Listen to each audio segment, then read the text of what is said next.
शुरुआती ब्रह्मांड के राजा क्वासर और सुपर मैसिव ब्लैक होल। नमस्ते दोस्तों, मेरे चैनल पे आपका स्वागत है। आज हम एक ऐसे सवाल पे बात करेंगे जो बहुत पुराने समय से इंसानों को सोचने पे मजबूर करता आया है। ब्रह्मांड कैसे बना और कैसे बढ़ा।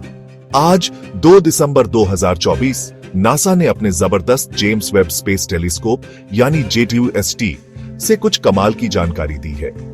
ये जानकारी शुरुआती ब्रह्मांड के रहस्यमय क्वासर और सुपरमैसिव ब्लैक होल के बारे में नई बातें बताती है। तो चलो इस नई खोज के सफर पे चलते हैं और समझते हैं कि कैसे ये नई बातें ब्रह्मांड के बारे में हमारी सोच को बदल सकती हैं। शुरुआती ब्रह्मांड में अकेले क्वासर JWST ने जो तस्वीरें भेजी हैं, वो 13 अरब साल पहले के ब्रह्मांड की है, यानी उस समय की जब ब्रह्मांड बिल्कुल नया था। इन तस्वीरों में हमें क्वासर दिखते हैं, बहुत तेज चमकने वाले पिंड जो सुपरमैसिव ब्लैक होल से चलते हैं। आपको पता ही होगा, ब्लैक होल अंतरिक्ष में वो जगह होती है जहां गुरुत्वाकर्षण इतना ताकतवर होता है कि प्रकाश भी वहां से बाहर नहीं निकल सकता। जब गैस और धूल ब्लैक होल में गिरते हैं तो उनका तापमान बहुत ज्यादा बढ़ जाता है, जिससे प्रकाश और ऊर्जा का बहुत बड़ा धमाका होता है। यही धमाका हमें क्वासर के रूप में दिखता है। JWST ने जो हैरानी की बात देखी वो ये थी कि कुछ क्वासर बिल्कुल अकेले थे।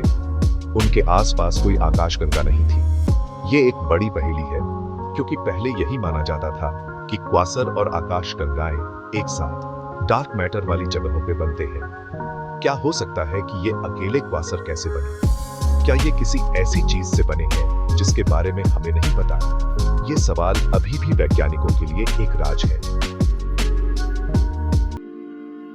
क्वासर के आसपास अलग अलग चीजें। JWST ने क्वासर के आसपास भी बहुत अलग अलग चीजें देखी।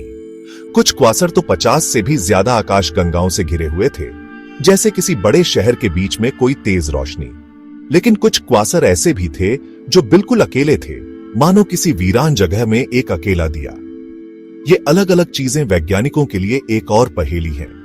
पहले माना जाता था कि क्वासर कैसे बनते हैं ये डार्क मैटर पर निर्भर करता है, लेकिन JWST की जानकारी इस बात को गलत साबित करती है। अगर डार्क मैटर ही सब कुछ तय करता तो फिर क्वासर के आसपास इतनी अलग अलग चीजें क्यों हैं? क्या ऐसा हो सकता है कि क्वासर बनने में और भी चीजें काम करती हों? इन सवालों के जवाब पाने के लिए हमें ब्रह्मांड को और गहराई से खोजना होगा। भाग 3, शीर्षक, ब्लैक होल कैसे बड़े होते हैं। बॉडी। अब सवाल यह है कि अगर क्वासर डार्क मैटर वाली जगहों पे ही नहीं बनते तो फिर ये बनते कैसे हैं? और इनके बीच में जो सुपरमैसिव ब्लैक होल होते हैं वो इतने बड़े कैसे हो जाते हैं?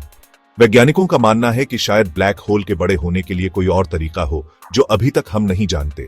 शायद ब्रह्मांड में गैस के छुपे हुए भंडार हों जिनसे ब्लैक होल अपना खाना लेते हैं, या फिर हो सकता है कि ब्रह्मांड में ऐसी आकाशगंगाएं हों जो अभी तक हमें दिखाई नहीं दी है और जिनसे टकराकर ब्लैक होल अपना आकार बढ़ाते हैं। इन बातों को जानने के लिए हमें JWST और दूसरी ताकतवर दूरबीनों से और ज्यादा अध्ययन करना होगा।